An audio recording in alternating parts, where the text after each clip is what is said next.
Those ribbons. They stopped issuing those in 2003. The words cut through the morning air like a blade. Colonel Harrison Vance stood frozen, his coffee mug halfway to his lips, staring at the faded uniform of the woman walking past the mess hall. What had started as routine laughter from a group of young recruits suddenly died into uncomfortable silence as every eye turned to see what had made the old colonel's face drain of all color. Before we jump back in, tell us where you're tuning in from, and if this story touches you, make sure you're subscribed, because tomorrow, I've saved something extra special for you.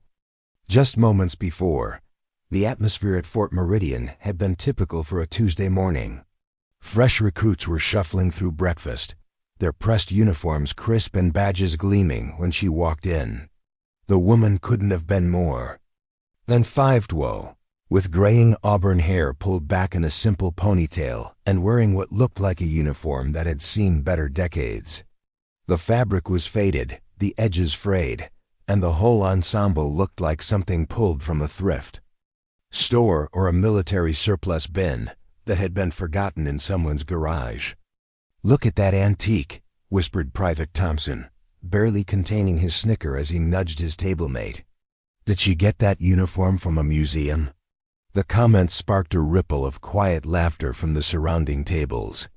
Here were these young soldiers, fresh from basic training, their own uniforms still bearing the sharp creases from the quartermaster, looking at this woman like she was some kind of relic from a bygone era. The woman's name was Elena Kovac, though nobody bothered to ask. She moved through the mess hall with quiet dignity, her posture straight despite the weight of countless stares and barely concealed mockery. Her boots were scuffed leather, the kind that had walked countless miles, and her utility belt carried the basic gear of someone assigned to maintenance duties around the base. To most observers, she looked like exactly what her paperwork said she was: a civilian contractor responsible for equipment maintenance and facility upkeep. "Ma'am, are you sure you're in the right place?" asked Sergeant Rodriguez, not unkindly, but with the tone of someone addressing a lost tourist. "The civilian contractors usually eat in the other facility." His voice carried that particular mix of professional courtesy and gentle condescension that military personnel often used when dealing with what they perceived as confused civilians who had wandered into military spaces. Elena simply nodded toward her ID badge and continued to the serving line.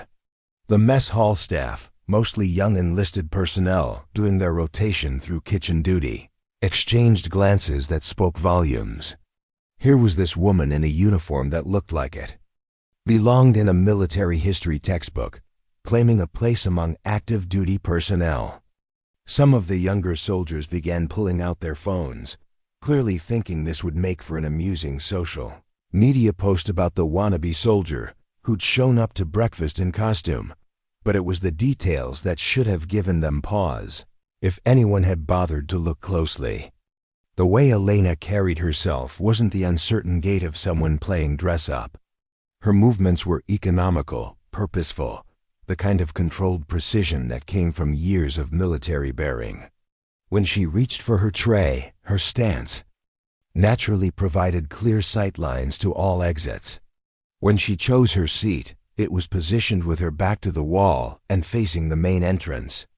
These weren't conscious choices, they were ingrained habits, the kind that became second nature after years of operational awareness. The real tell was in the small things that the laughing recruits completely missed. The way her eyes automatically cataloged every person in the room, assessing potential threats and escape routes. The way she sat with perfect posture without seeming to think about it. The way she ate efficiently, purposefully, like someone who had learned to consume calories quickly, because you never knew when the next meal might come. But most telling of all was the way she seemed completely unbothered by the whispers and stares, as if she'd long ago learned to tune out the opinions of people who didn't matter. "I bet she bought that whole getup online," continued Private Thompson, his voice carrying further than he probably intended. "You can get anything on those military surplus sites." probably think she looks authentic." His comment drew more chuckles from the surrounding tables, and a few more phones appeared as soldiers began documenting what they saw as an amusing morning entertainment. That's when Colonel Vance walked in. Harrison Vance was a man who commanded respect through presence alone.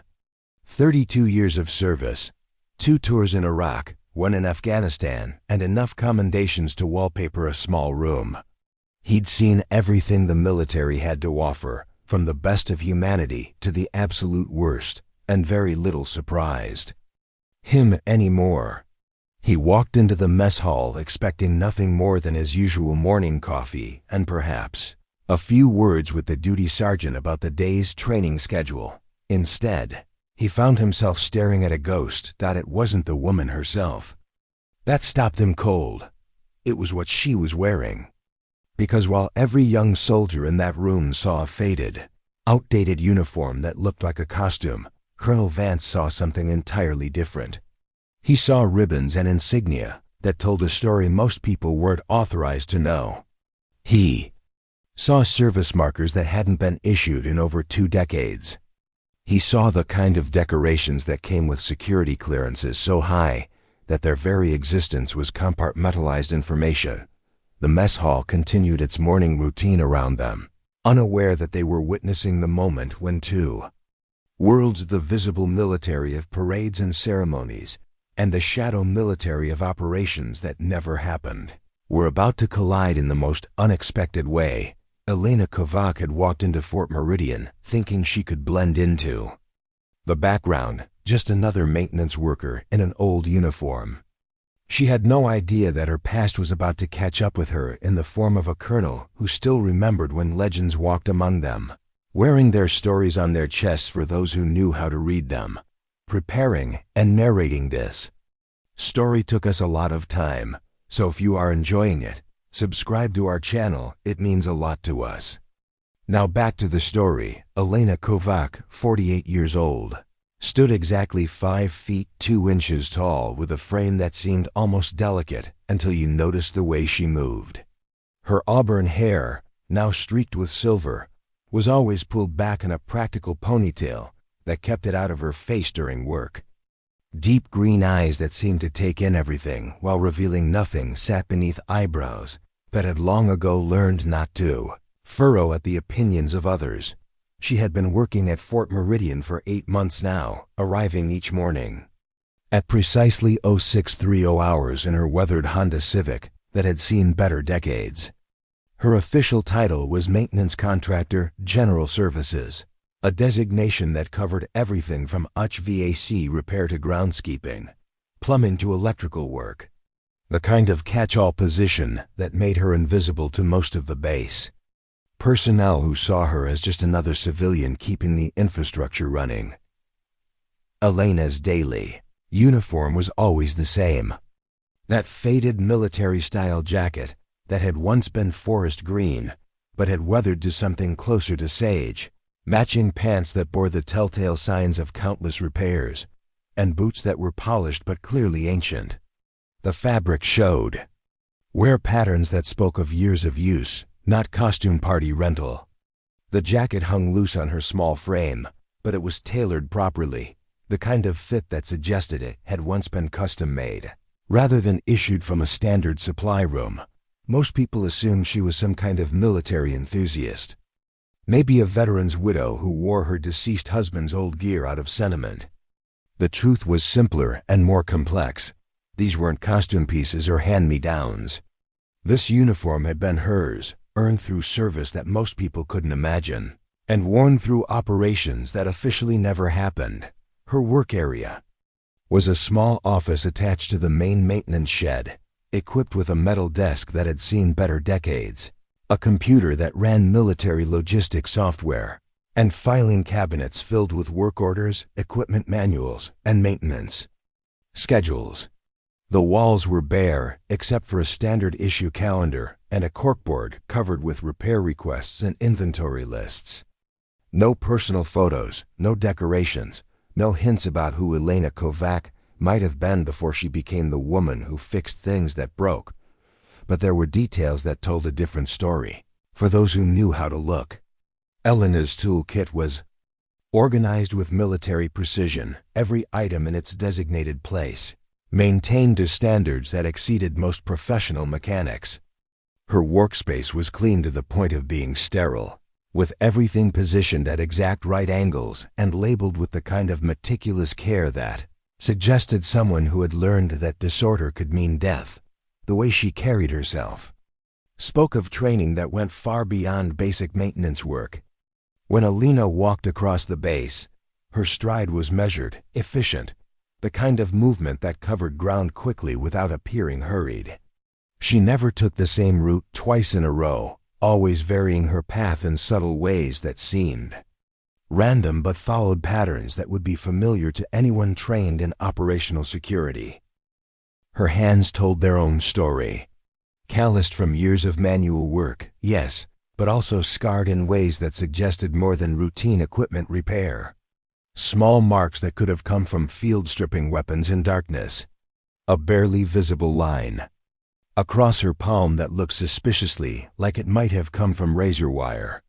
Fingers that moved with the kind of dexterity that came from working with precision instruments under pressure. Elena spoke when spoken to, responded to work requests promptly and professionally, and otherwise kept to herself. She ate lunch alone.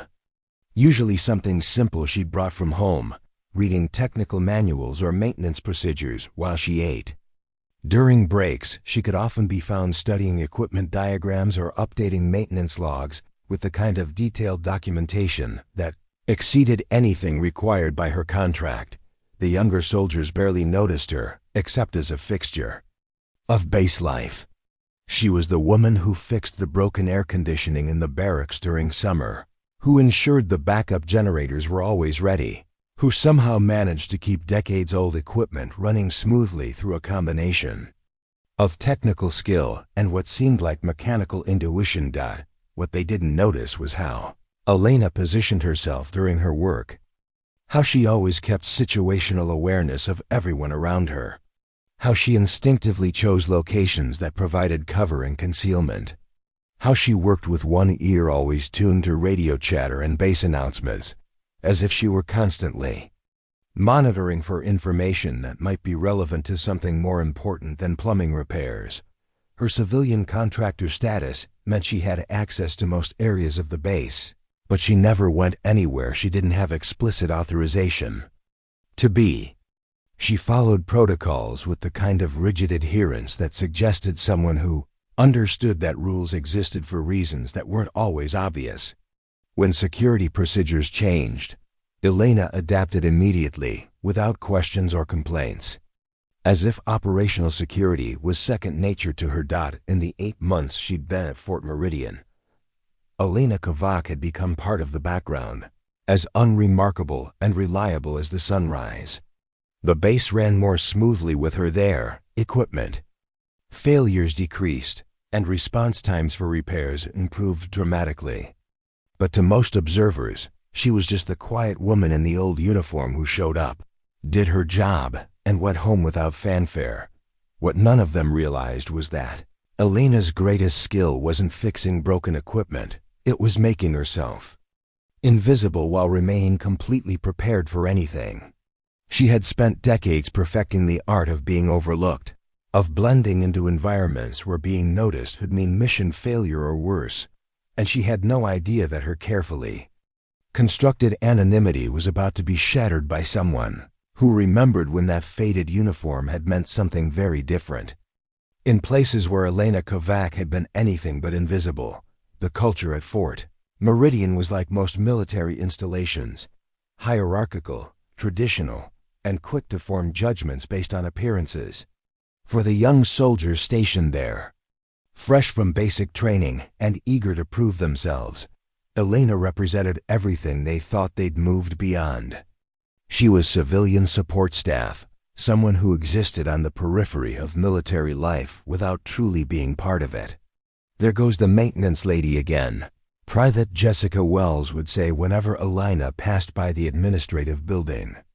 Wells was 22, sharp-featured, and carried herself with the confidence of someone who'd graduated top of her class in military police training. To her, Elena was a curiosity at best, someone playing dress-up in military clothing without earning the right to wear it. The mockery wasn't malicious exactly, but it was constant and pervasive. In the junior enlisted quarters, Elena had become something of a running joke. Soldiers would imitate her quiet manner of speaking, exaggerating her economical movements, and speculating wildly about where she'd gotten her costume. "I bet she orders that stuff from military surplus catalogs," suggested Corporal Brad Hutchinson during one particularly animated discussion in the barracks. "You know those people who collect military gear but never served? My cousin's like that, has a whole room full of uniforms and equipment, likes to play soldier on weekends." The assumption stuck because it fits so neatly into their understanding of the world. Here was a middle-aged woman in ill-fitting military clothing, doing maintenance work that anyone could do, speaking only when necessary and keeping to herself. To young soldiers who just earned the right to wear their own uniforms, Elena represented something almost offensive, someone appropriating military identity without paying the price they'd paid. Staff Sergeant Maria Delgado, a logistics coordinator with 6 years of service, was typically more diplomatic, but no less dismissive. "She does good work," Delgado would acknowledge when Elena's name came up in administrative meetings. "Equipment maintenance has improved since she started, but I wish she wouldn't wear that old uniform. It sends the wrong message to the younger soldiers about military standards." The commissioned officers largely ignored Elena altogether. 2. Lieutenant Patricia Summers, the base's assistant operations officer. Elena was simply another contractor whose work was satisfactory but unremarkable. Lieutenant Summers had graduated from West Point with honors and carried herself with the bearing of someone destined for higher command. In her worldview, there were soldiers, officers, and support personnel, and Elena clearly fell into the latter category, but it was the enlisted personnel who made Elena's daily existence most challenging. They were the ones who interacted with her most frequently, calling in work orders, requesting repairs, and observing her as she moved through their spaces. And they were the ones who felt most comfortable expressing their opinions about her appearance and demeanor. "Ma'am, you know you don't have to wear military-style clothing to work here, right?" Specialist Tommy Chun had asked one afternoon while Elena was repairing a malfunctioning printer in the communications office. Chun meant well. He was trying to be helpful, thinking perhaps Elena didn't understand base dress codes. "Civilian contractors usually just wear regular work clothes. Might be more comfortable for you." Elena had simply nodded and continued her work, but Chun's comment sparked a discussion among his colleagues that lasted through the rest of their shift. The consensus was that Elena was probably harmless but misguided, someone who watched too many military movies and wanted to feel like part of something bigger than herself. The dining facility staff treated Elena with polite professionalism tinged with barely concealed amusement.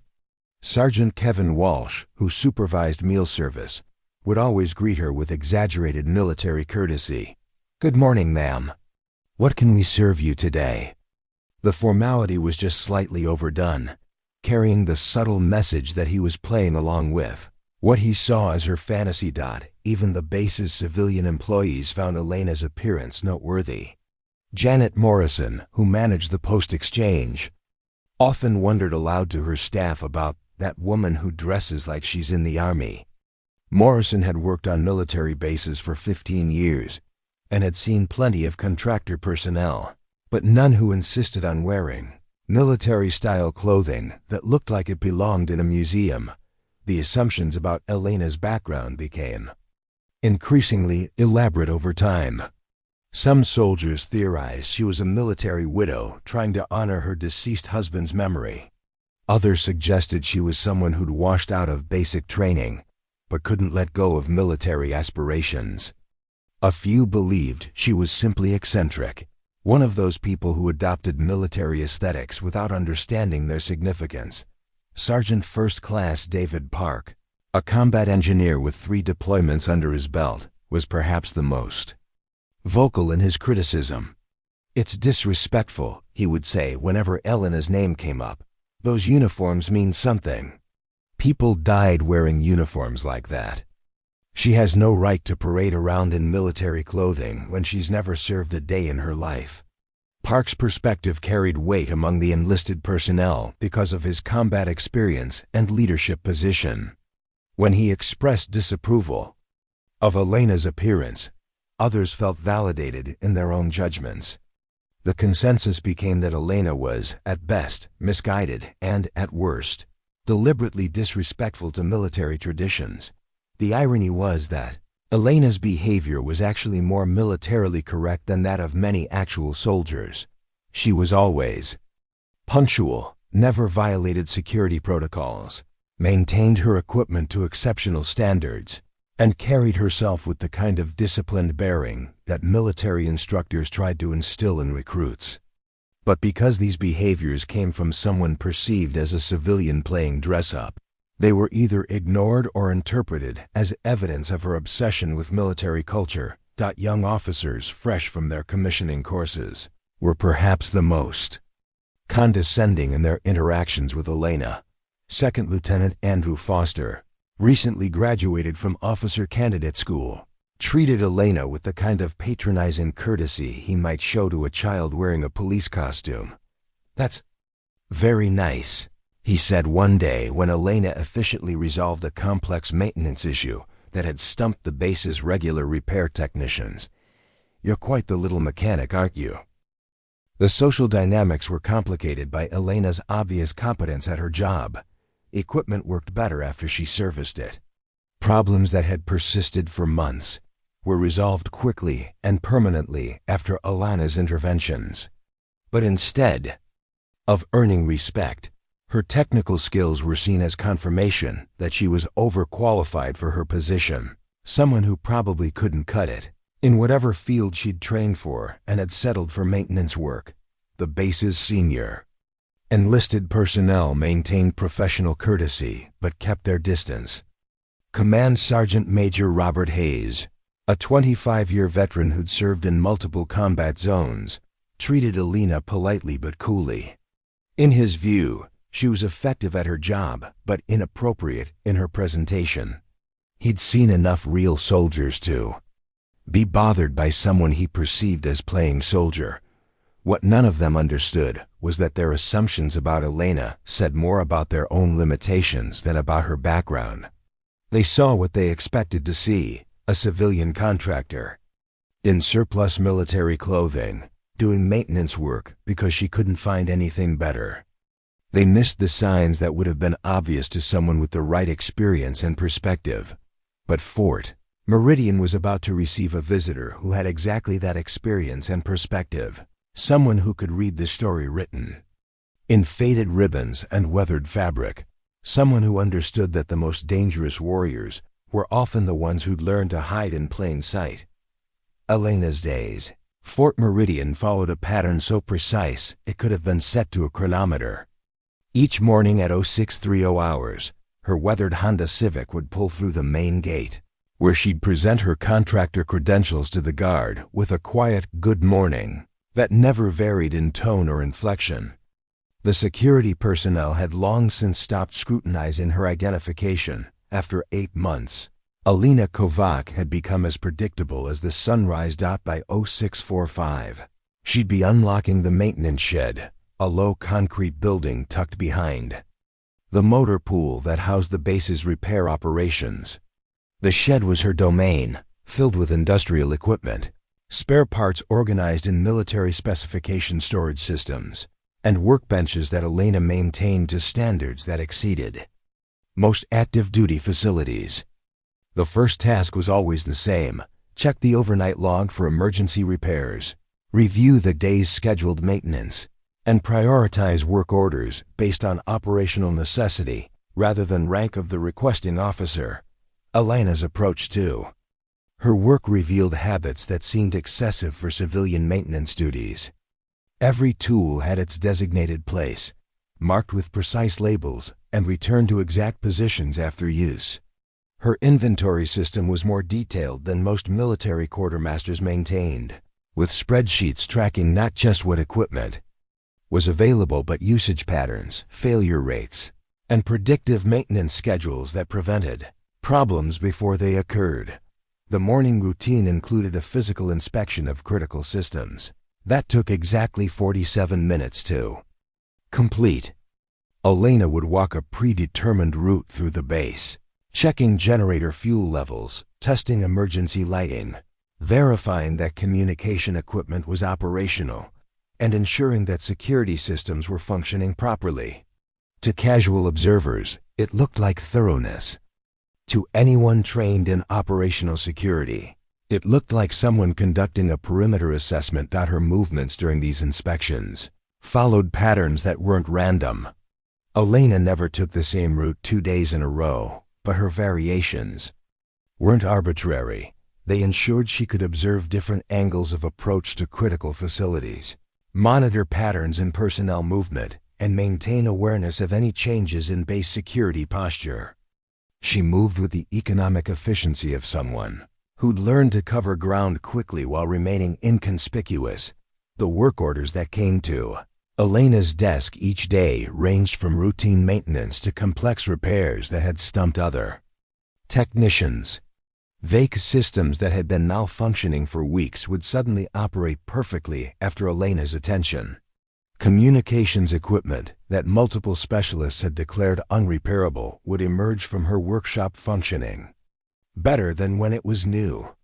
Electrical systems that had been giving intermittent problems would be resolved with modifications so elegant that other contractors would study Elena's work trying to understand her methods. But it was Elena's approach to these repairs that set her apart from typical maintenance personnel.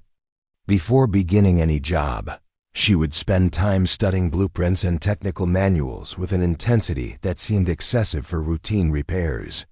She'd research the operational history of equipment, identify potential failure points, and develop repair strategies that address not just immediate problems, but underlying vulnerabilities that might cause future issues. Her tool selection for each job was equally meticulous. Elena carried a personal toolkit that supplemented the standard equipment provided by the base, filled with specialized instruments that most maintenance workers wouldn't recognize, let alone know how to use. Precision measuring devices, electronic testing equipment, and modification tools that suggested someone with advanced technical training in fields far beyond basic repair work. During repairs, Elena worked with a focus and intensity that was almost unsettling to observe. She would become completely absorbed in her tasks, ignoring conversations around her, filtering out distractions, and maintaining concentration that seemed more appropriate for delicate surgical procedures than fixing air conditioners. Her movements were economical and precise, never wasted motion, never hesitation about which tool to use or which approach to take. Lunch breaks were always taken at her desk, usually consisting of simple meals she'd prepared at home. Elena would eat efficiently while reviewing technical documentation, studying equipment manuals, or updating maintenance logs with observations that went far beyond what her contract required.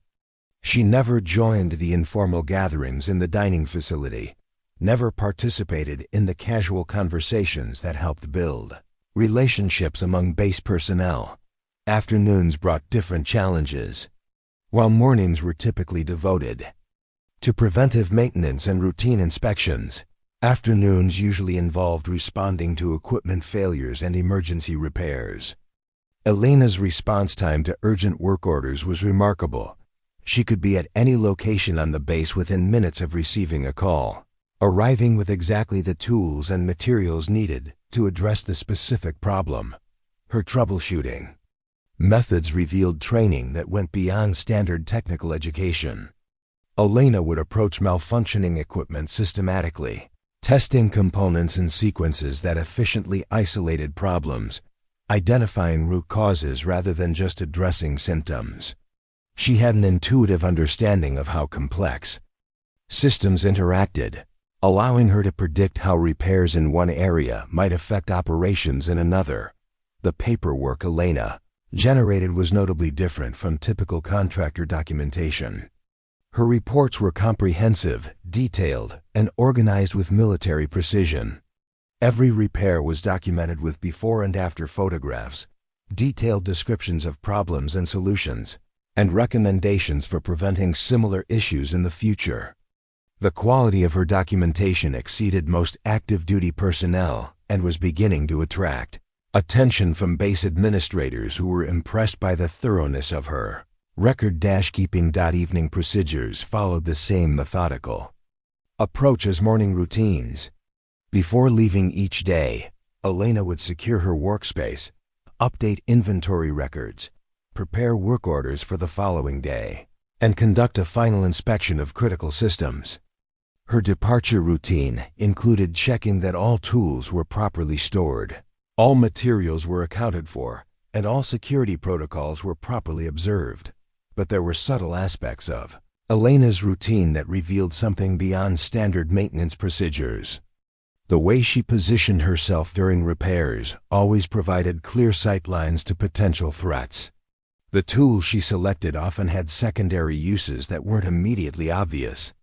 The modifications she made to equipment sometimes included features that weren't documented in official specifications, but significantly improved operational capability. Her workspace organization reflected habits that seemed excessive for civilian purposes. Emergency supplies were positioned for rapid access. Communication equipment was always functional and tested daily. Backup power sources were maintained at levels that exceeded standard requirements. The arrangement suggested someone who'd learned to prepare for contingencies that normal maintenance workers wouldn't consider. Elena's interactions with base personnel during work calls were professional but minimal. She would listen to problem descriptions, ask precise technical questions, and provide estimated completion times with accuracy that bordered on prescient. But she never engaged in casual conversation, never offered personal opinions about base operations, and never displayed curiosity about activities outside her immediate responsibilities. The patterns Elena had established over 8 months had made her invisible in the way that reliable systems become invisible, always functioning, never failing, providing essential services so consistently that people stopped thinking about how those services were delivered. She had become part of Fort Meridian's infrastructure, as dependable and unremarkable as electrical power or running water. What none of the base personnel realized was that Elena's routine served purposes beyond efficient maintenance operations. Every pattern, every procedure, every methodical approach had been designed to provide comprehensive situational awareness while maintaining perfect operational security. She wasn't just fixing equipment, she was conducting ongoing assessment of base capabilities, vulnerabilities, and readiness. But routines that provided perfect cover could also create perfect exposure when the right observer knew what to look for. The first anomaly occurred during a routine equipment inspection in the armory. Elena had been called to repair a malfunctioning climate control system that was affecting the storage conditions for sensitive weapons. While Sergeant Walsh explained the problem, Elena's eyes swept the room with an intensity that went beyond assessing HVAC requirements.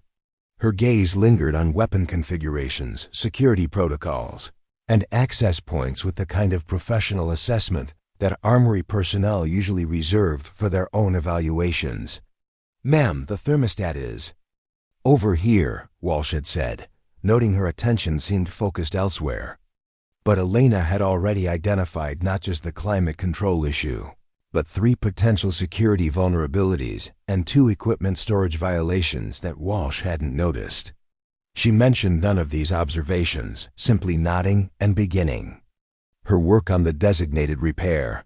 The repair itself revealed another contradiction. Elena approached the climate control system with familiarity that suggested prior experience with military-grade environmental controls. She bypassed the standard diagnostic procedures immediately accessing components that most civilian technicians would need technical manuals to locate. Her modifications didn't just fix the immediate problem. They improved the system's efficiency and added redundancy features that exceeded original specifications. During the repair, Elena's positioning was noteworthy. She worked with her back, never fully turned to the weapons storage area, maintained visual contact with all entrances, and positioned her toolkit to provide cover if needed. These weren't conscious decisions. They appeared to be ingrained habits, the kind of automatic behavior that comes from operating in environments where situational awareness could mean the difference between life and death. A week later, similar contradictions emerged during the communication system repair in the Base Operations Center. Elena had been requested to address intermittent failures in the radio equipment that coordinated training exercises. While examining the system, she demonstrated knowledge of frequency allocations, encryption protocols, and signal processing. That went far beyond what civilian maintenance personnel typically possessed. "How did you know about the backup frequency array?" asked Specialist Morrison, the communications technician who'd been struggling with the repairs for days. Elena had identified and resolved a complex interference issue by adjusting components that weren't covered in standard technical documentation. Her explanation was brief and technical, but Morrison noticed that Elena's terminology was precise, using military communication standards rather than civilian electrical repair language. The modifications Elena made to the communication system were subtle but significant. She enhanced signal clarity, improved encryption processing, and added filtering capabilities that reduced vulnerability to electronic interference. When Morrison tested the improved system, the performance exceeded manufacturer specifications. But when he asked Elena where she'd learned these advanced techniques, she simply mentioned prior experience with communication systems and changed the subject. During a power grid maintenance call, Elena's response to an electrical emergency revealed training that seemed inconsistent with civilian contractor background. A transformer failure had created a potentially dangerous situation, with live wires threatening both personnel and equipment.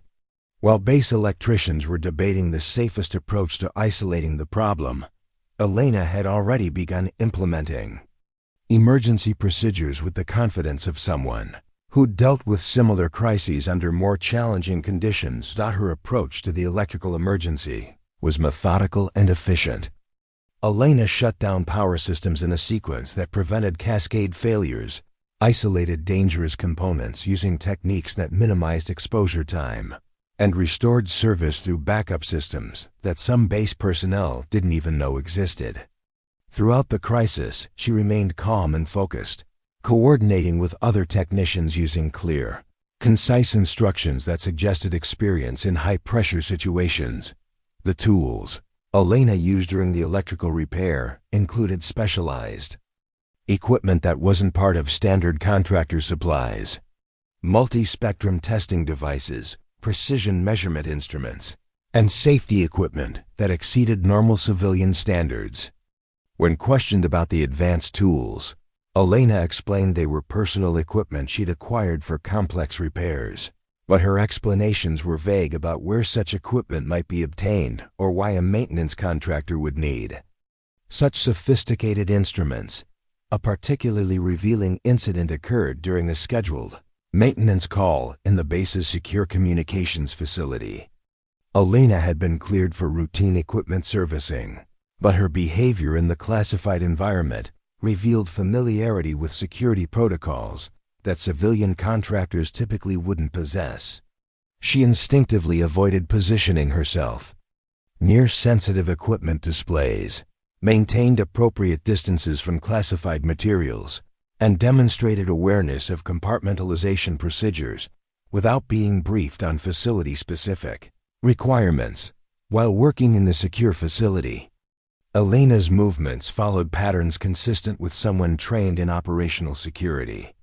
She worked efficiently to minimize time in classified areas, avoided unnecessary exposure to sensitive information, and maintained professional focus that prevented casual observation of classified activities.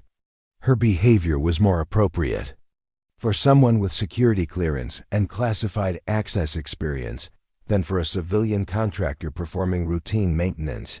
The repair work Elena performed in the secure facility was notable for its sophistication. She resolved complex integration issues between classified and unclassified systems, improved operational efficiency without compromising security protocols, and enhanced system reliability, using modifications that required understanding of both technical specifications and security requirements.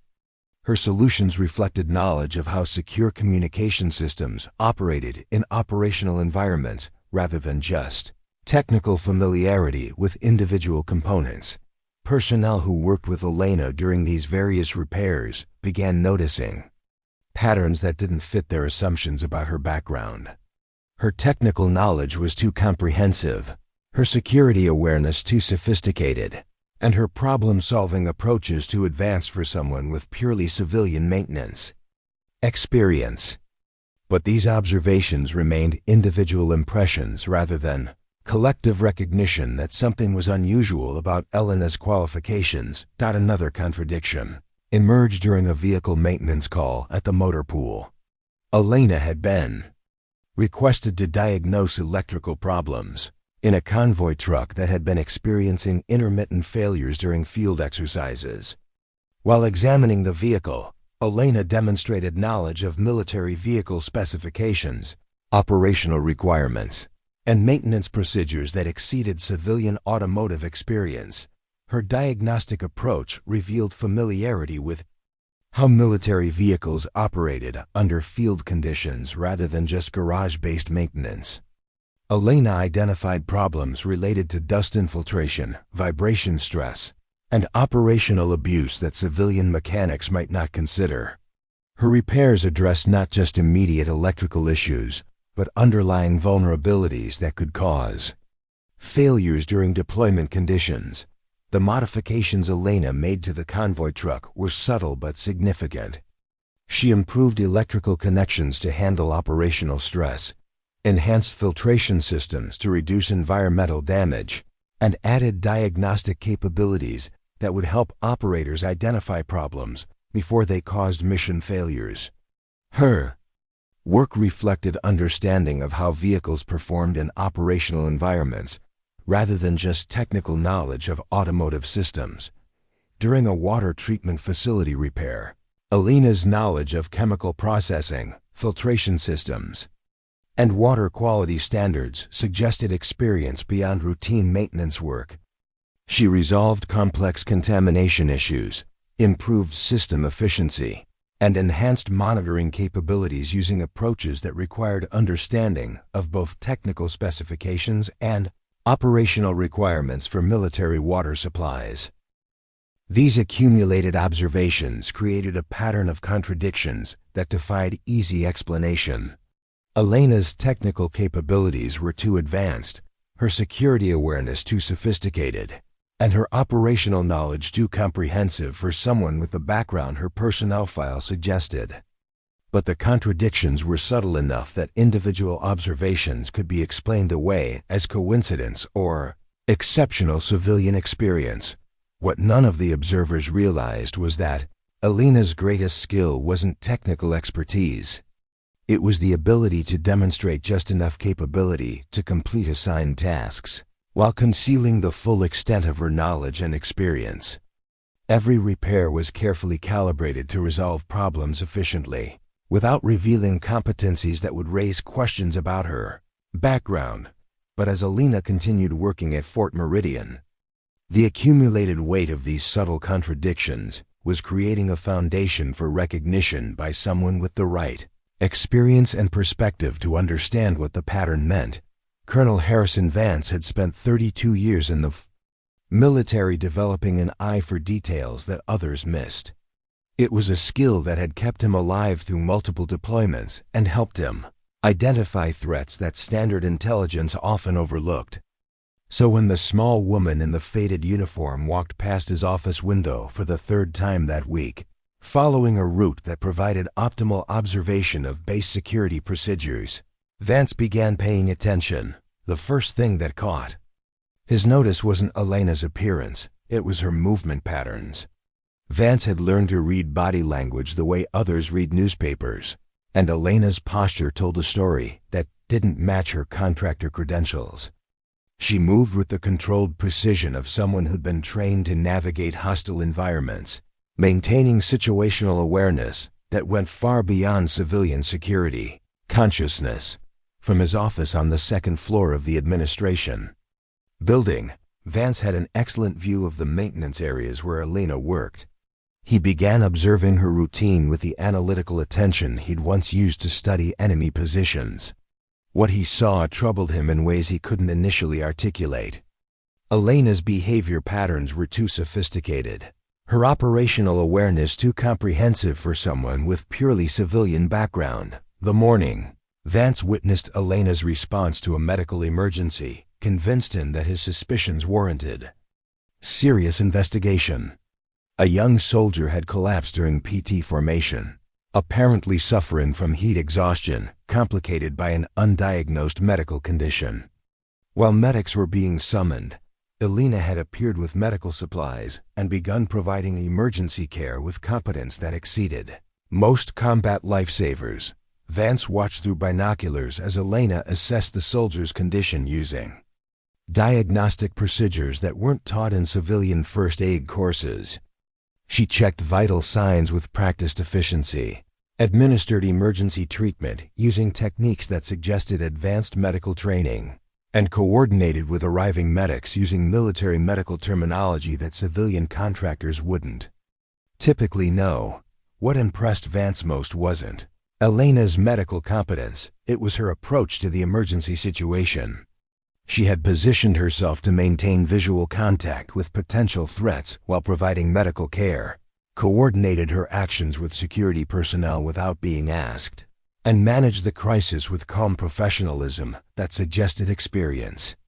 In high-stress operational environments, after the medical emergency, Vance began systematically observing Elena's interactions with base personnel. He noticed that she instinctively adapted her communication style based on the rank and experience level of whoever she was addressing. With junior enlisted personnel, she used simple, direct language. With senior NCOs, she employed military terminology and professional courtesy that suggested familiarity with military hierarchy. With officers, her demeanor conveyed respectful competence without the uncertainty that civilian contractors often displayed in military environments. Vance's most significant observation came during a routine security drill that Elena happened to witness. While most civilian personnel either ignored the exercise or watched with curious detachment, Elena had positioned herself to observe the drill with professional interest. Vance watched through his office window as Elena mentally tracked the movement of security teams, noted response times, and assessed the effectiveness of security procedures with the analytical attention of someone evaluating operational readiness. During the security drill, Elena's positioning was tactically sound. She had chosen an observation point that provided comprehensive situational awareness while maintaining appropriate distance from sensitive activities. Her attention focused on elements that indicated professional understanding of security operations: response coordination, communication procedures, equipment effectiveness, and personnel training levels. After the drill concluded, Vance noticed Elena making brief notes in a small notebook. While this could have been routine maintenance documentation, the timing and Elena's focused attention during the security exercise suggested she was recording observations that went beyond equipment repair requirements. Vance made a mental note to investigate what kind of documentation Elena was maintaining. The following week, Vance arranged to personally observe Elena during a complex repair operation in the base communications center. He positioned himself where he could watch her work without being obvious about his surveillance. What he observed confirmed his growing suspicions about Elena's background and Qualifications. Elena approached the communication system repair with expertise that exceeded most military communication specialists. She demonstrated familiarity with classified communication protocols, understood the operational requirements of secure military communications, and resolved technical problems using solutions that required comprehensive understanding of military communication systems and procedures. During the repair operation, Vance noticed Elena's unconscious habits revealed training that civilian contractors wouldn't possess. She automatically positioned herself to maintain visual contact with all entrances, worked with one ear constantly monitoring radio communications, and handled classified equipment with security awareness that suggested experience with compartmentalized operations. Vance's investigation of Elena's personnel file revealed inconsistencies that reinforced his suspicions. Her listed employment history included gaps that weren't adequately explained, professional references that were vague about specific job responsibilities, and technical qualifications that seemed incomplete given her demonstrated competence. The file contained enough information to satisfy administrative requirements, but lacked the detail that would normally accompany someone with Elena's evident expertise. Most troubling, too, Vance was Elena's security clearance documentation. While her contractor status required basic clearance for access to certain base facilities, the processing records showed unusual handling that suggested prior clearance history that wasn't reflected in current documentation. The clearance had been approved through channels that typically handled special cases, rather than routine contractor applications. Vance's background in military intelligence had taught him to recognize when official records didn't tell complete stories. Elena's personnel file contained all the required documentation, but felt sanitized, as if information had been deliberately omitted or obscured.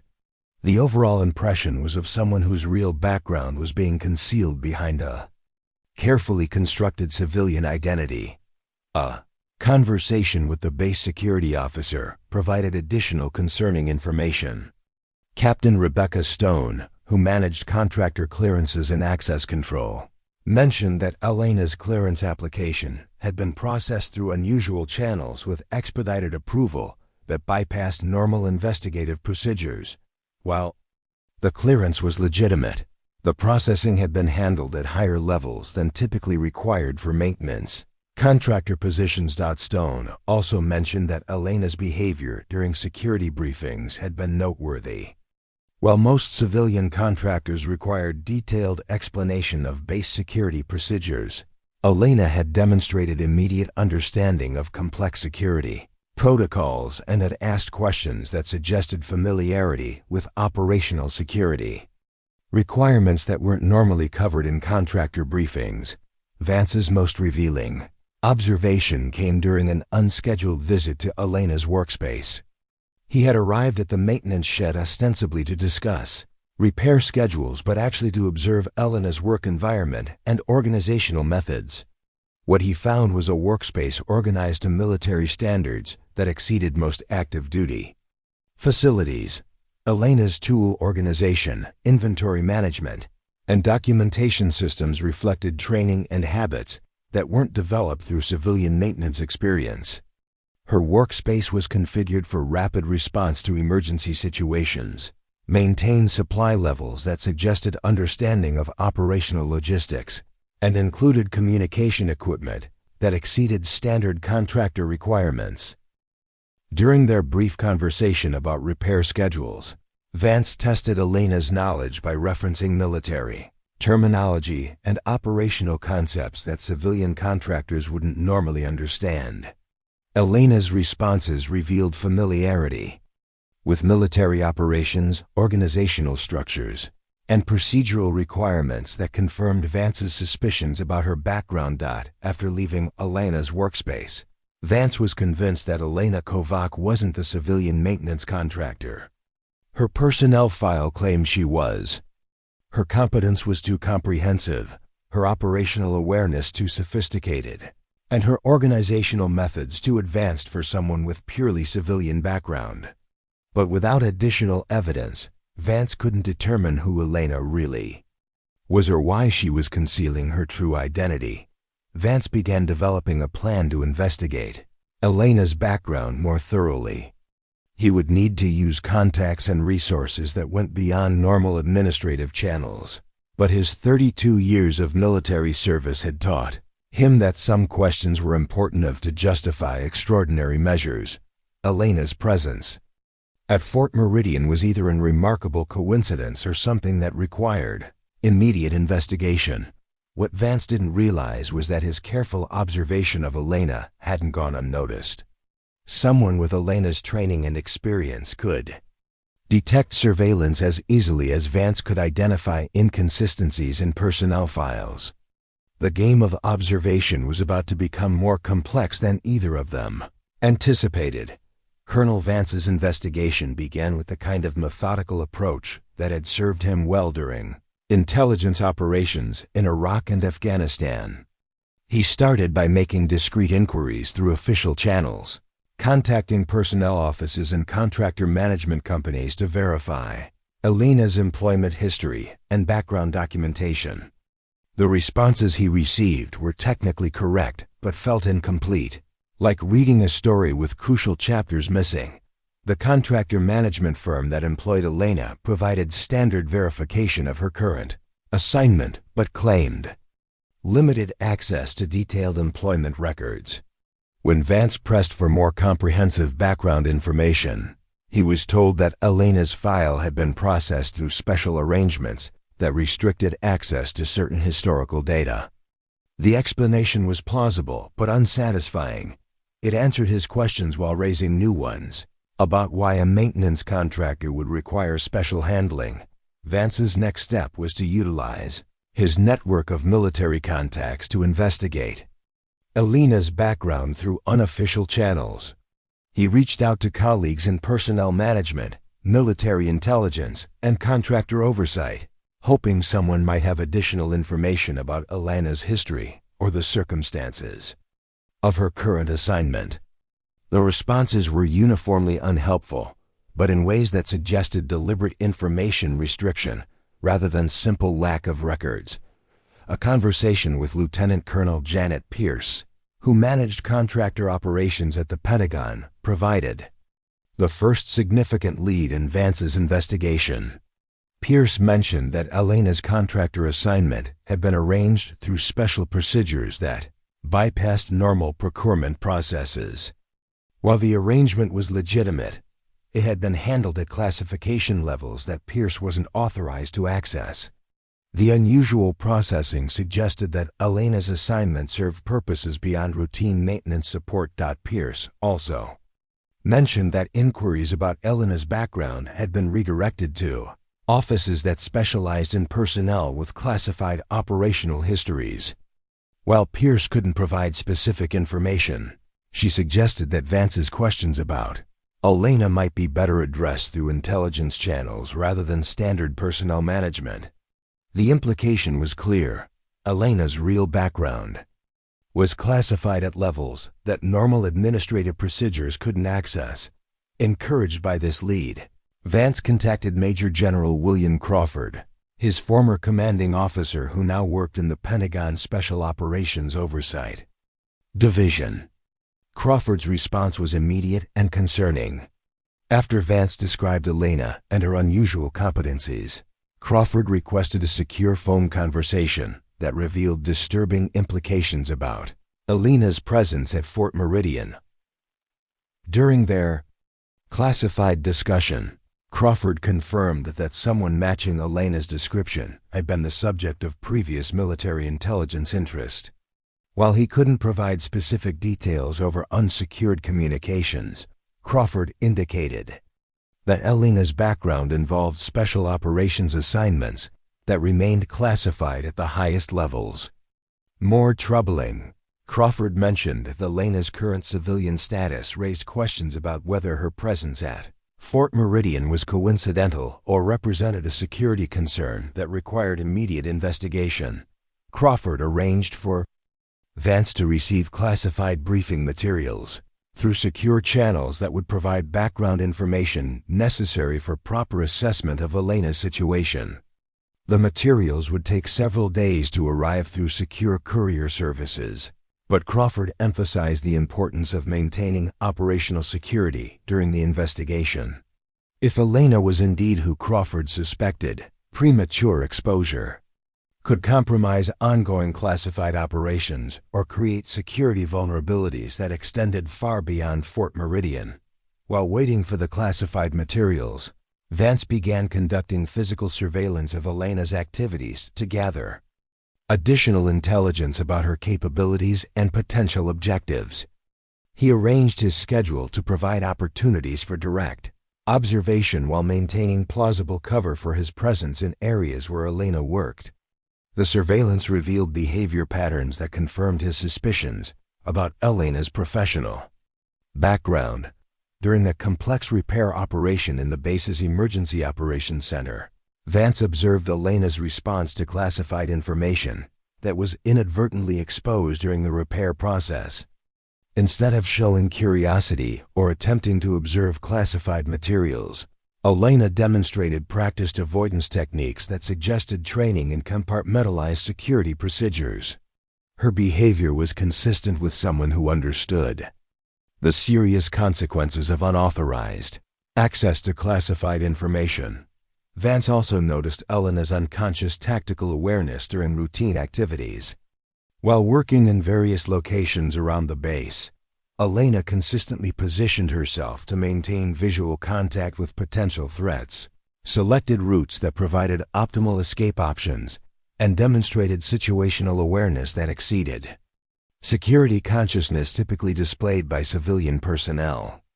Her behavior suggested ongoing operational readiness rather than civilian contractor routine.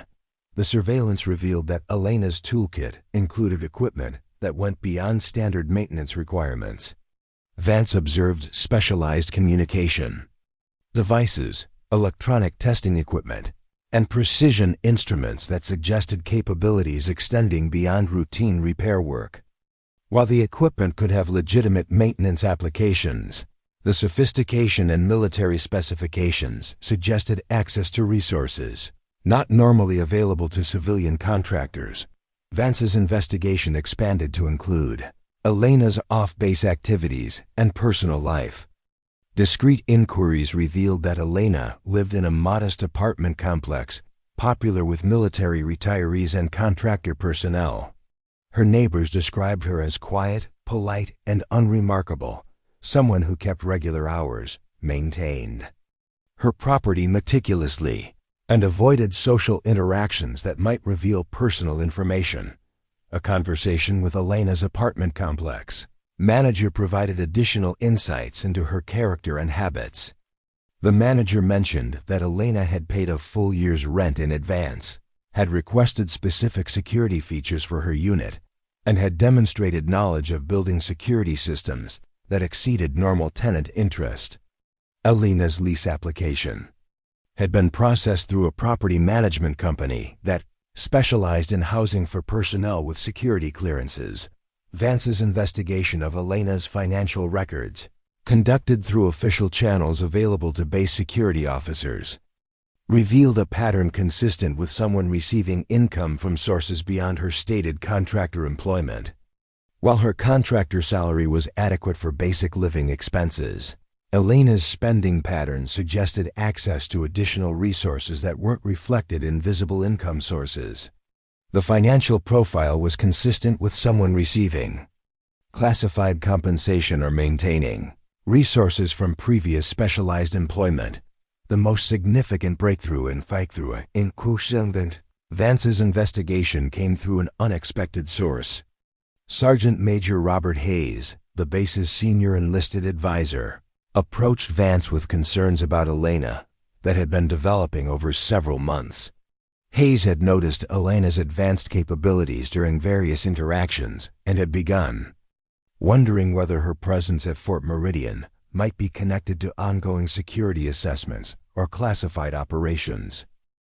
Hayes mentioned that Elena's behavior during security incidents had been consistently professional and appropriate, but revealed training and experience that seemed inconsistent with civilian contractor background.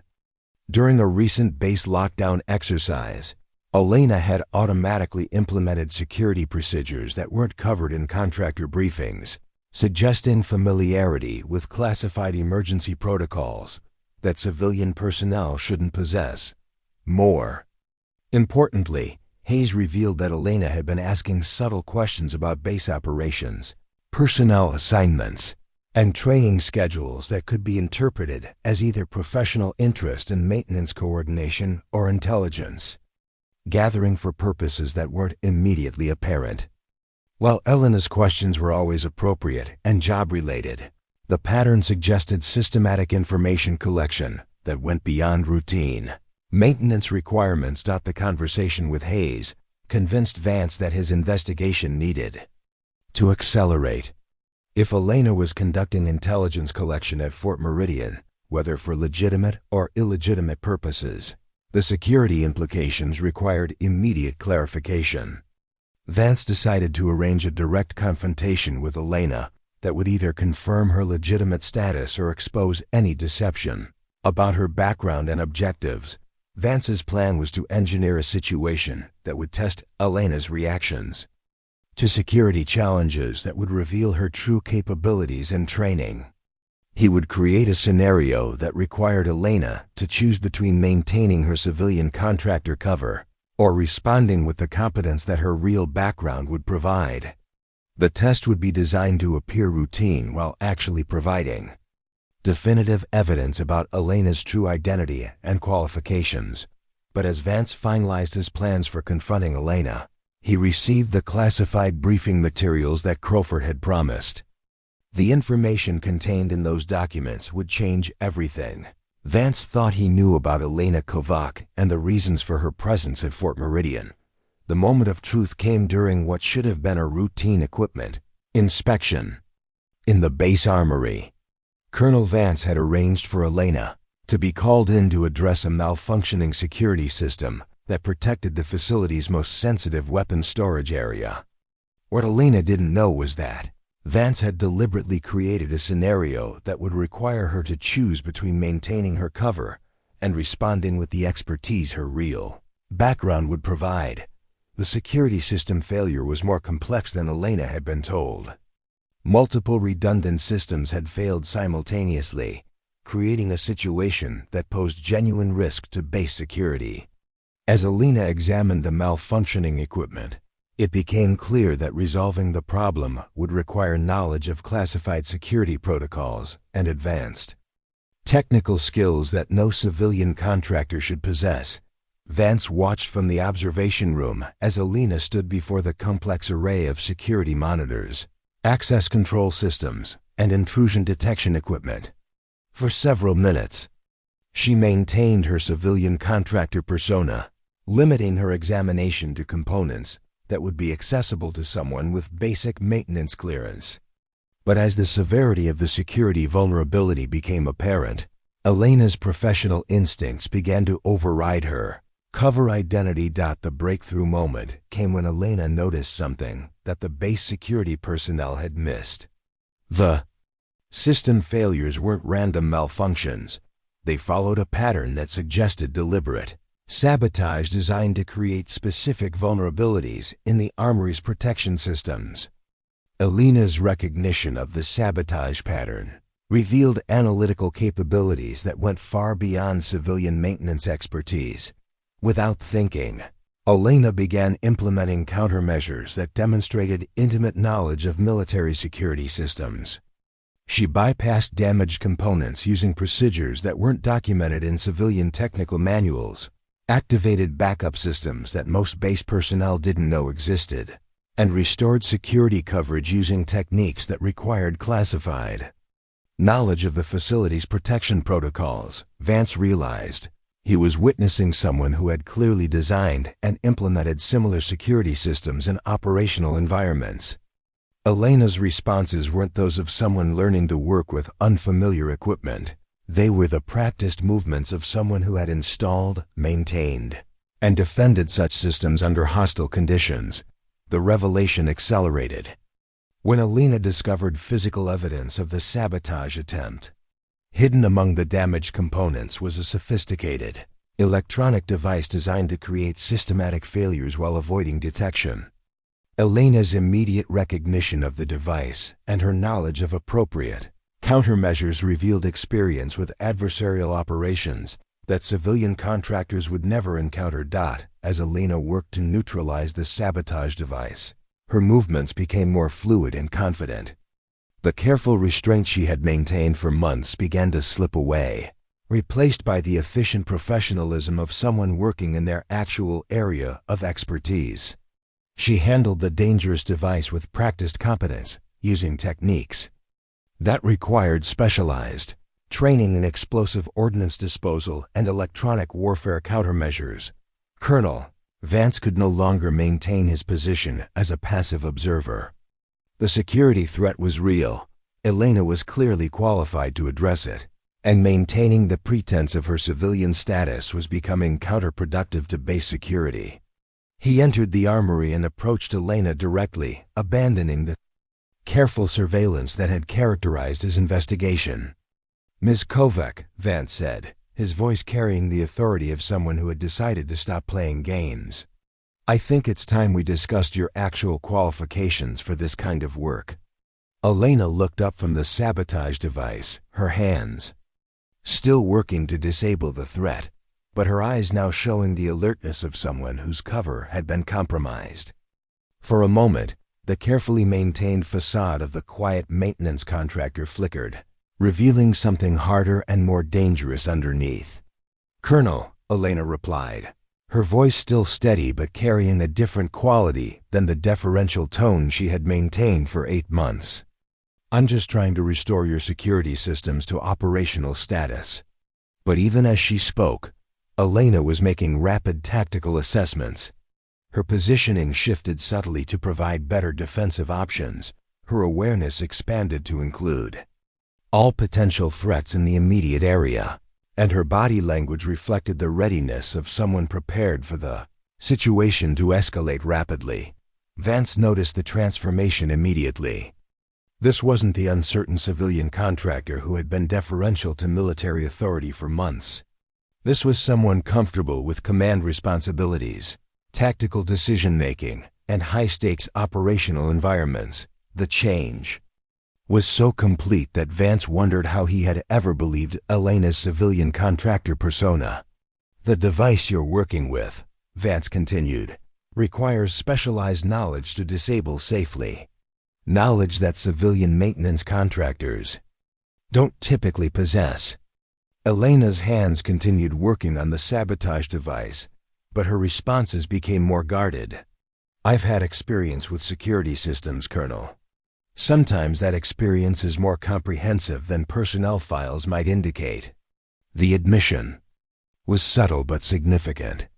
Elena was acknowledging specialized capabilities while still maintaining plausible deniability about the extent of her background. But her technical work was providing more definitive evidence than any verbal admission could offer. As Elena completed the device neutralization, Vance observed techniques that confirmed his suspicions about her background. She handled the device with the confidence of someone who had dealt with improvised explosive devices in operational environments, used electronic countermeasures that required advanced training in electronic warfare, and implemented security protocols that were classified at levels requiring special operations clearance.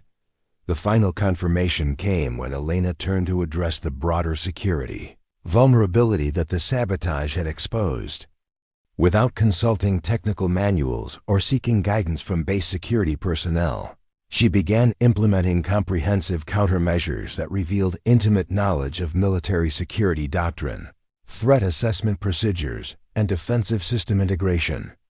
"Colonel," Elena said, her voice now carrying the professional tone of someone briefing a superior officer rather than a contractor reporting to a client.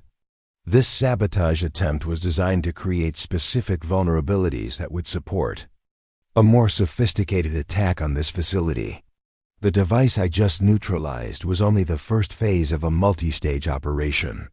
Vance realized that Elena's warning came with authority that couldn't be dismissed. Her analysis of the threat was too comprehensive, her understanding of adversarial tactics too sophisticated, and her recommended countermeasures too advanced for someone without extensive experience in defensive operations. What kind of experience qualifies you to make that assessment? Vance asked, though he suspected he already knew the answer. Elena hesitated for a moment, then made a decision that would change everything. She reached into her toolkit and withdrew a small electronic device that Vance recognized immediately. It was a military communication unit configured for encrypted contact with classified operational networks. Civilian contractors didn't have access to such equipment. Using the communication device, Elena initiated contact with what was clearly a classified command structure. Her conversation was brief and coded, but Vance understood enough to realize that Elena was reporting a security incident through channels that required clearances far beyond anything maintenance contractors should possess after completing her communication. Elena turned to face Vance directly. The transformation was complete. Gone was any pretense of civilian contractor deference. Standing before him was someone comfortable with command authority and operational responsibility.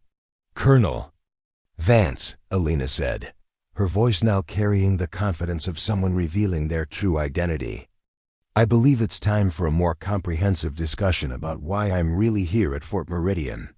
But before Vance could respond, Elena did something that made his blood run cold.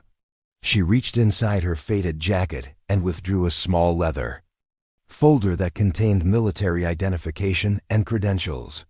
When she opened the folder, Vance saw official documentation that proved Elena Kovac wasn't just a former military personnel. She was still active duty, operating under deep cover assignment that had required her to maintain civilian contractor status for operational purposes. The identification revealed Elena's actual rank and assignment to a classified unit that Vance recognized from his intelligence background. She wasn't just former special operations. She was currently assigned to a unit that handled the most sensitive security operations in the military. Her presence at Fort Meridian wasn't coincidental. It was part of an ongoing classified investigation that had just uncovered a genuine security threat. Colonel Vance realized that his investigation of Elena had inadvertently interfered with a classified operation that was far more important than he had imagined. Major Elena Kovac, as Vance now knew her true rank, had spent 15 years in military service that officially didn't exist. Her career had begun conventionally enough, enlisted at 18, excelled in basic training, and earned selection for advanced technical schools that led to specialization in electronic warfare and communications systems. But it was her performance during a classified incident in her third year of service that changed the trajectory of her military career forever. The incident occurred during a joint training exercise in Nevada when a simulation had gone catastrophically wrong, resulting in actual casualties and a security breach that threatened to expose classified capabilities to foreign intelligence services. While senior personnel struggled to contain the situation, Elena had demonstrated initiative and competence that saved lives and prevented a major intelligence compromise. Her actions brought her to the attention of recruiters from the Army's most classified Special Operations Unit, the unit that recruited. Elena operated under designation Night Watch, a compartmentalized organization that handled security threats, requiring technical expertise combined with operational capability. Unlike traditional special forces that focused on direct action or reconnaissance, Night Watch specialists were trained to operate in civilian environments, where their military status had to remain completely concealed while they addressed threats to national security that conventional forces couldn't handle. Elena's training for Night Watch operations had lasted 2 years and transformed her from a skilled technical specialist into something approaching a one-person intelligence and security operation. She learned advanced electronic warfare, counterintelligence procedures, deep cover identity construction, and operational planning for missions that required her to work alone in environments where discovery would mean mission failure and potential loss of life. Her first assignment had been to investigate security vulnerabilities at defense contractors whose work supported classified programs. Operating under civilian cover identities, Elena spent months at various companies, identifying weaknesses in their security procedures and neutralizing threats from foreign intelligence services trying to steal sensitive technologies. The work required her to maintain perfect civilian personas while conducting sophisticated intelligence operations. Over the course of 8 years, Elena had completed 17 different cover assignments, each requiring her to assume a different civilian identity while investigating security threats that ranged from industrial espionage to terrorist infiltration of sensitive facilities. She had worked as everything from a factory supervisor to a university researcher, always maintaining deep cover while identifying and neutralizing threats that could have compromised national security. The psychological toll of maintaining false identities for extended periods had been severe. Elena had lived so many different lives that sometimes she struggled to remember which aspects of her personality were genuine and which were constructed for operational purposes. The isolation was complete. She couldn't maintain personal relationships, couldn't have a permanent home, and couldn't share her experiences with anyone who wasn't cleared for her operational activities. Her assignment to Fort Meridian represented her 18th cover operation, but this one was different in ways that made it particularly challenging. Instead of investigating external threats to the base, Elena was there to assess whether security vulnerabilities existed within the base's own personnel and procedures. The investigation had been prompted by intelligence suggesting that classified information was being systematically compromised through sources that hadn't been identified through conventional counterintelligence methods. Elena's cover as a maintenance contractor provided access to virtually every facility on the base while requiring minimal interaction with personnel who might recognize inconsistencies in her background. The maintenance role allowed her to observe security procedures, assess personnel reliability, and identify potential vulnerabilities, while maintaining a perfectly plausible explanation for her presence in sensitive areas. The faded uniform that had generated so much mockery from base personnel was actually a carefully constructed element of her cover identity. The uniform belonged to Lana's real military service, but she had deliberately aged and worn it to create the impression of someone clinging to past military connection rather than someone currently serving in classified capacity. The visible wear patterns and faded insignia told a story of civilian nostalgia rather than active duty service, but maintaining the maintenance contractor cover had required Elena to suppress professional instincts that had been developed through years of operational experience. Every day, she observed security vulnerabilities that she could have corrected, personnel practices that compromised operational security, and equipment configurations that created unnecessary risks. The discipline required to remain passive while observing these problems had been one of the most challenging aspects of her assignment. The medals hidden beneath Elena's jacket represented a career of service that couldn't be publicly acknowledged. Campaign ribbons from operations that officially never happened, commendation medals for achievements that remained classified, and unit designations that didn't appear in any public military records. Each ribbon represented missions where Elena's technical expertise and operational capability had been essential to preventing security compromises that could have had national-level consequences. Elena's investigation at Fort Meridian had been progressing systematically until the sabotage incident that forced her to break cover. Over 8 months, she had identified several concerning patterns in base security that suggested systematic intelligence collection by hostile actors, personnel with unexplained financial resources, communication patterns that suggested coordination with external parties, and equipment modifications that could facilitate information, EXFILTION, that the sabotage device that Alina had just neutralized represented confirmation of her worst suspicions about Fort Meridian's security situation. The sophistication of the device, its placement within the Armory's security systems, and its programming to create specific vulnerabilities indicated that hostile intelligence services had achieved penetration of the base that was far more serious than anyone had suspected. Elena's analysis of the sabotage device revealed that it was part of a coordinated operation designed to gather intelligence about the base's defensive capabilities while creating opportunities for more aggressive action against sensitive facilities. The device had been programmed to transmit data about security procedures, personnel schedules, and equipment configurations to external receivers that Elena suspected were operated by foreign intelligence services.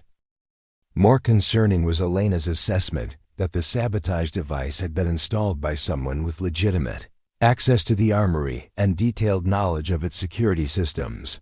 The placement and configuration required insider knowledge that suggested the hostile operation had successfully recruited or compromised base personnel.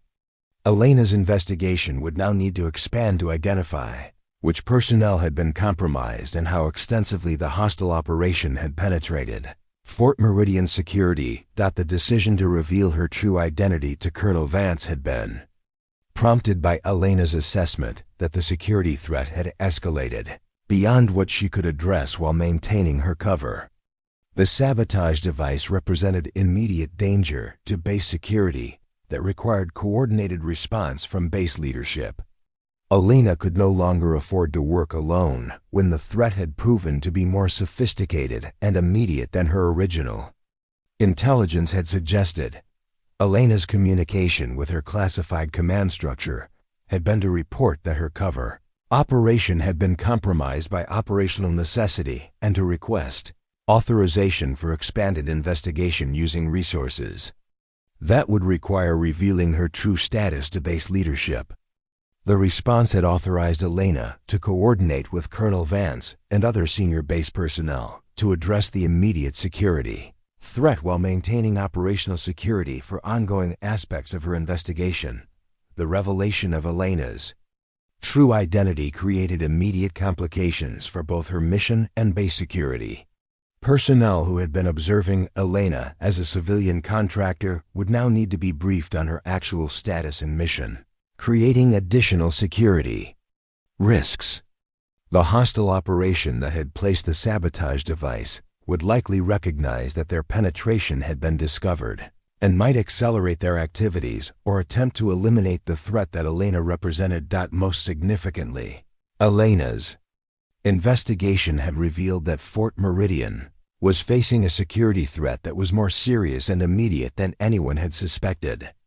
The base's defenses had been systematically compromised by hostile intelligence services that had achieved penetration deep enough to place sophisticated sabotage devices in the most sensitive facilities. Elena's mission was no longer just investigation. It had become active defense against an ongoing attack on national security infrastructure. The revelation of Elena's true identity sent shockwaves through Fort Meridian that reverberated far beyond the Armory where her cover had been blown. Within hours of Colonel Vance's emergency briefing to base command, the entire command structure was grappling with the implications of having an undercover special operations officer working among them for 8 months without their knowledge. General Patricia Blackwater, the base commander, convened an immediate classified briefing that included only the most senior personnel with appropriate security clearances. The initial reaction was disbelief, followed quickly by professional embarrassment that none of them had recognized Elena's true capabilities despite months of interaction.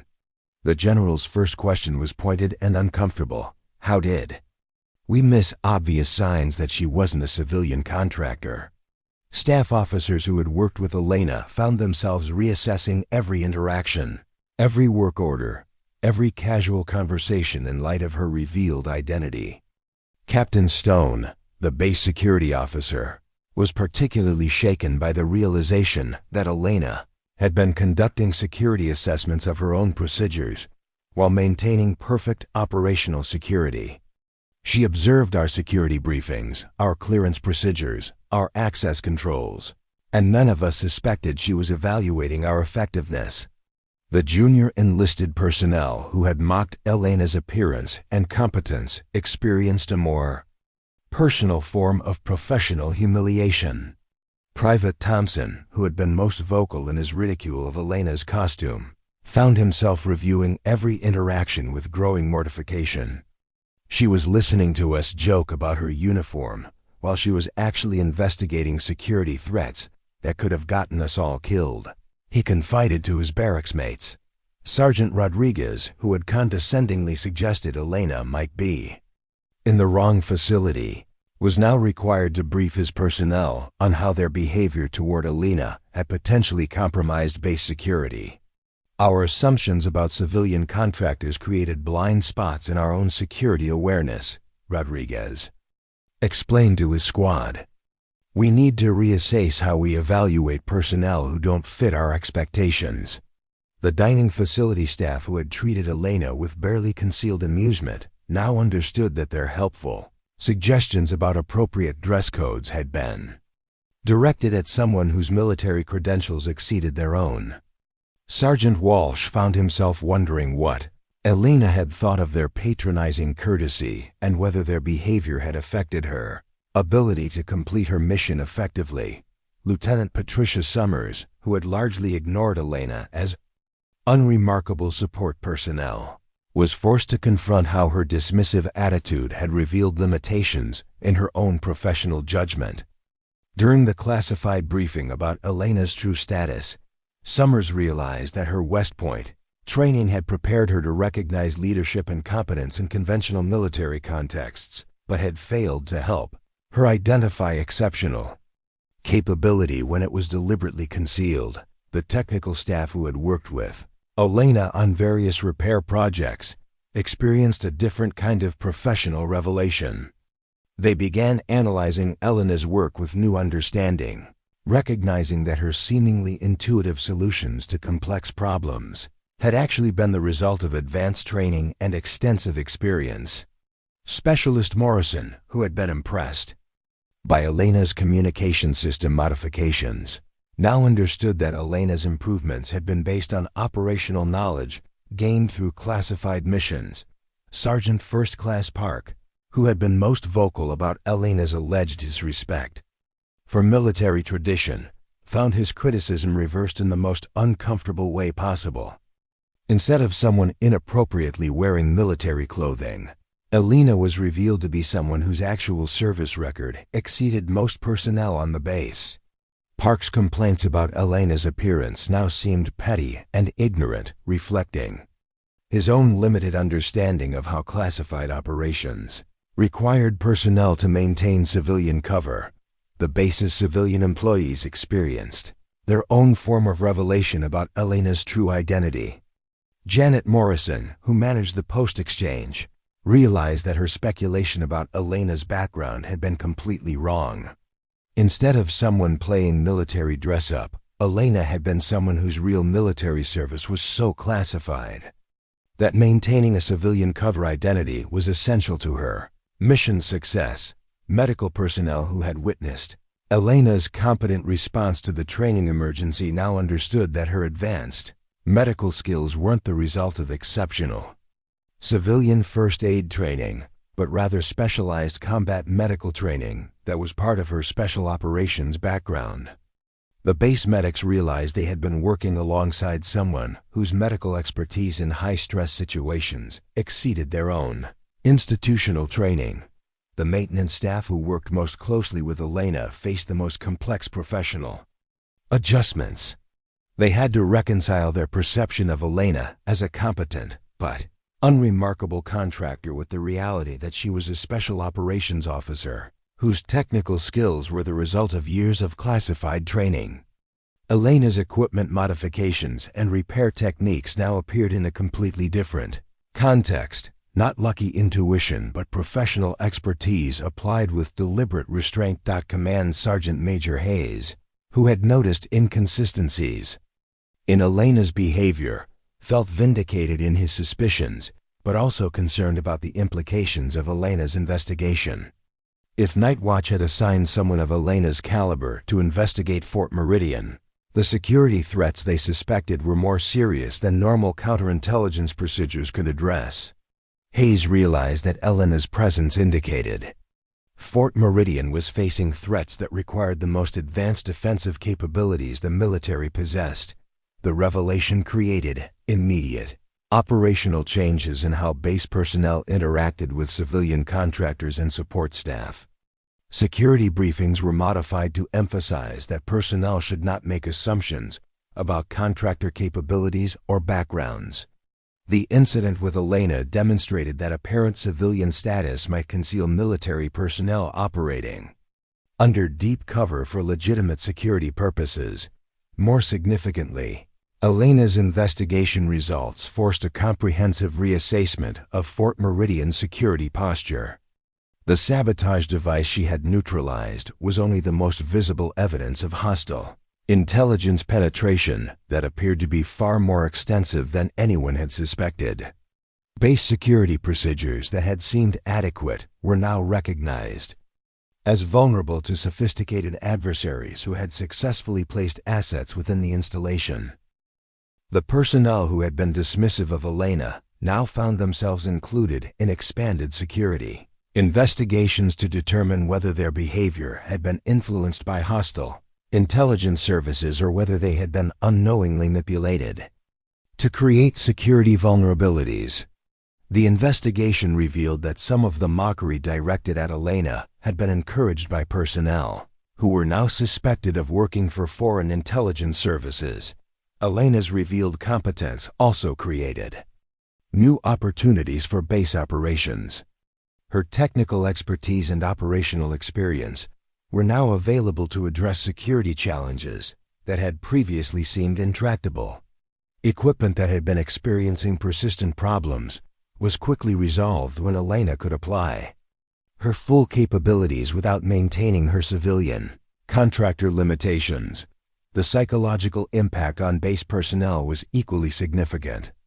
Many soldiers realized they had witnessed exceptional professional competence while dismissing it as civilian incompetence.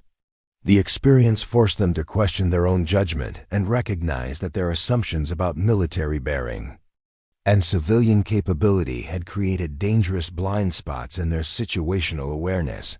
Most importantly, Elena's revelation changed how base personnel understood the nature of military service in the modern security environment. Traditional concepts of uniform appearance and conventional military bearing were inadequate for recognizing personnel who served in classified capacities that required them to operate under civilian cover. The incident with Elena demonstrated that the most capable military personnel might be the ones whose service was so classified that it had to remain invisible to protect operational security. The security operation that followed Elena's revelation moved with the swift precision of a military unit that had discovered an active threat in their midst.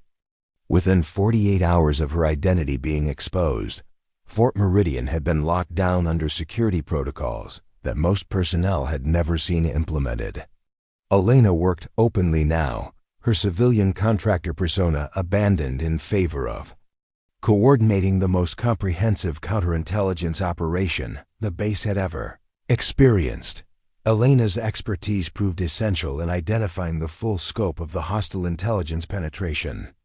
Working with Colonel Vance and a hastily assembled security team, she traced the sabotage device's communication pathways to reveal a network of surveillance equipment that had been systematically installed throughout the base's most sensitive facilities. The sophistication of the operation was staggering. Foreign intelligence services had been collecting classified information from Fort Meridian for at least 2 years. The investigation revealed that 3 base personnel had been compromised through a combination of financial incentives and personal blackmail. 2 were enlisted personnel with access to communication systems, and 1 was a civilian contractor who had been providing intelligence about base security procedures and personnel schedules. Elena's months of careful observation had identified behavioral patterns that led directly to exposing the hostile network. More disturbing was Elena's discovery that the intelligence operation had been designed to support a planned physical attack on Fort Meridian's weapons storage facilities. The sabotage devices weren't just collecting information, they were preparing the base's defenses for systematic failure that would allow hostile forces to penetrate the installation and seize classified weapons and technology. Elena's intervention had prevented what could have been a catastrophic security breach with national implications. The weapons stored at Fort Meridian included advanced systems that foreign adversaries had been unable to acquire through other means. The planned attack would have provided hostile intelligence services with access to technologies that could have fundamentally altered global military balance. But Elena's success in neutralizing the immediate threat came with personal costs that she had learned to accept during her years of classified service. Her cover had been blown in a way that made it impossible to return to the quiet anonymity she had maintained for 8 months. Personnel who had worked with her daily now knew her true identity, making future covert operations at Fort Meridian impossible. The psychological adjustment was complex for Elena. After months of suppressing her real capabilities and enduring mockery for her apparent limitations, suddenly being recognized for her actual competence created emotional conflicts that she struggled to process. The validation was satisfying, but it also meant the end of a mission that had become important to her. On a personal level, Elena had genuinely come to care about the personnel at Fort Meridian, even those who had treated her dismissively. Her protective instincts had been engaged by the knowledge that these people were facing threats they couldn't recognize. Completing her mission successfully meant ensuring their safety, but it also meant leaving them behind as she moved on to the next classified assignment. The base personnel who had worked most closely with Elena experienced their own complex emotions. As her departure approached, many felt guilty about their previous treatment of her, wanting to apologize for assumptions and behaviors that now seemed petty and ignorant. But Elena's professional demeanor made personal conversations difficult. She remained focused on completing her security mission rather than processing interpersonal relationships. Private Thompson, who had been most vocal in mocking Elena's appearance, attempted to apologize during one of their final interactions. Elena's response was characteristically direct. "Your behavior was consistent with maintaining my cover identity. Personal feelings aren't relevant to mission success." The words were professional, but Thompson detected underlying hurt that made his guilt more profound. Colonel Vance found himself in the unusual position of preparing efficiency reports for someone whose actual service record he wasn't authorized to access. Elena's performance during the security crisis had been exceptional, but documenting her contributions required careful language that acknowledged her competence without revealing classified details about her background or mission. The base commander, General Blackwater, made a point of personally thanking Elena for her service, but their conversation was constrained by security protocols that prevented detailed discussion of Elena's background or the full scope of her investigation. The formal recognition felt inadequate given the magnitude of Elena's contribution to base security. Elena's departure preparations were as methodical as everything else she did. Her maintenance contractor workspace was cleaned to standards that eliminated any trace of her presence. Her equipment was returned to supply channels, and her documentation was organized for transfer to her replacement. The efficiency was impressive, but it also highlighted how completely Elena could erase herself from environments where she had worked for months.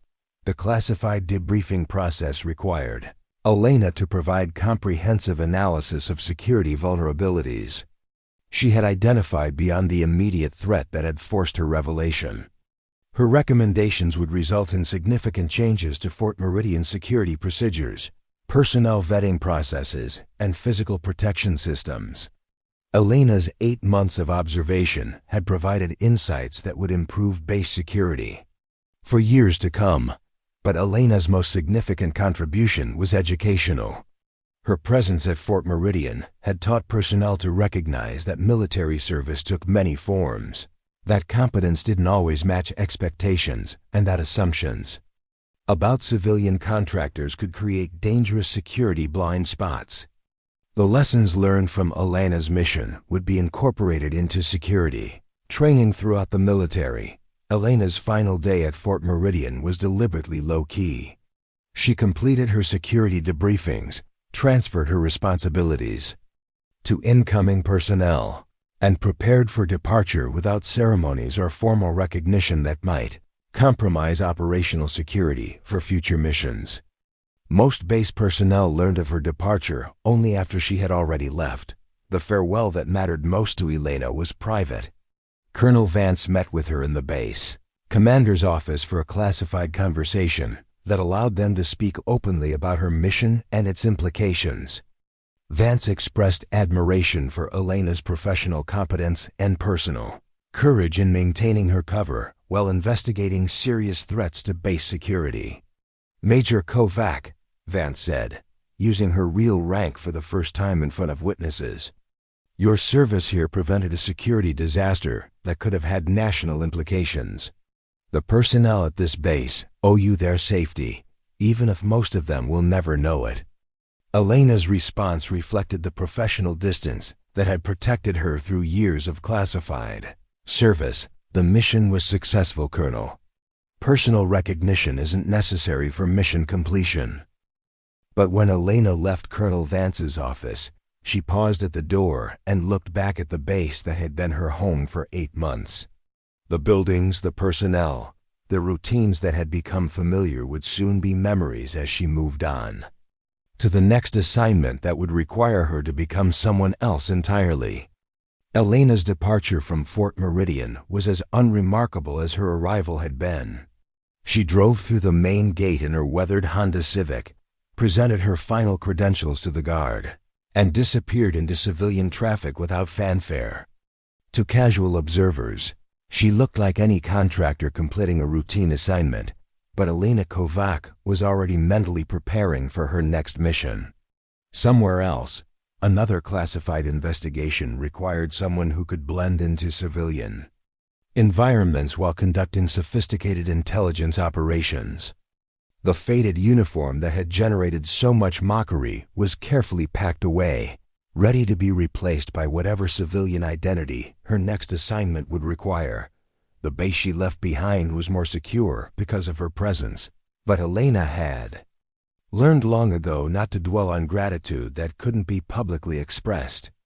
Her satisfaction came from mission completion, not from recognition that would compromise the operational security essential to her continuing service. Fort Meridian would remember Elena Kovac, if at all, as the maintenance contractor who had helped expose a serious security threat. But Elena's real legacy would be measured in threats prevented, lives protected, and national security preserved through service that would always remain classified. In the weeks following Elena's departure, Fort Meridian settled into new routines, shaped by hard-learned lessons about assumptions, respect, and the true nature of service. The base that had once operated with casual certainty about who belonged and who didn't had been fundamentally changed by 8 months in the presence of someone whose greatest strength had been her ability to appear unremarkable. The most profound transformation occurred in how personnel evaluated each other and the civilian contractors who worked among them. Gone was the automatic dismissal of anyone who didn't fit conventional military appearance standards. Security briefings now included specific training about recognizing that competence takes many forms and that military service in the modern era often requires personnel to operate under civilian cover for legitimate operational purposes. Private Thompson, who had been most vocal in his mockery of Elena's appearance, became an unexpected advocate for treating all personnel with professional respect, regardless of their apparent status. During training sessions with new recruits, Thompson would share the story of Elena's true identity as a lesson about the dangers of making assumptions based on surface appearances. "The person you think doesn't belong might be the one person keeping you safe," became his standard warning to soldiers who showed signs of dismissive attitudes toward support staff. Sergeant Rodriguez implemented new protocols for his unit that emphasized the importance of maintaining security awareness even when interacting with familiar personnel. Elena's investigation had revealed that casual conversations and careless behavior around civilian contractors had created security vulnerabilities that hostile intelligence services had been able to exploit. Rodriguez's soldiers learned that operational security wasn't just about protecting classified information, it was about recognizing that every interaction could have security implications. The dining facility staff, who had treated Elena with condescending courtesy, developed new appreciation for the complexity of military service that extended beyond traditional combat roles. Sergeant Walsh instituted training for his personnel about the various forms military service could take, emphasizing that someone's contribution to national security couldn't be measured by their rank insignia or uniform appearance. Colonel Vance found himself serving as an informal educator for other senior officers who visited Fort Meridian.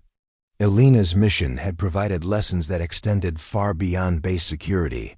It demonstrated how modern threats required defensive capabilities that relied on personnel who could operate effectively while concealing their military status. Vance's briefings to visiting commanders emphasized that identifying and supporting such personnel required leaders who could recognize exceptional capability, even when it was deliberately hidden. The base's junior officers received perhaps the most valuable education from Elena's revelation. Lieutenant Summers and her peers learned that their military academy training, while comprehensive, had prepared them for conventional leadership challenges, but hadn't equipped them to recognize unconventional excellence. The incident with Elena became a case study in military leadership courses about the importance of maintaining open minds about personnel capabilities and avoiding assumptions that could blind leaders to the resources available to them. The maintenance staff who had worked most closely with Elena experienced ongoing reminders of her exceptional competence. Equipment that Elena had modified or repaired continued to operate at levels that exceeded manufacturer specifications, providing daily evidence of her advanced technical capabilities. New maintenance contractors were inevitably compared to Elena's standards, usually unfavorably, creating appreciation for the level of expertise she had brought to her cover assignment. Command Sergeant Major Hayes incorporated Elena's story into his mentorship of senior enlisted personnel throughout the region. His message was direct and practical. Exceptional people often worked hard to appear ordinary, and leaders who couldn't recognize hidden excellence were failing in their fundamental responsibility to identify and utilize the best capabilities of their personnel.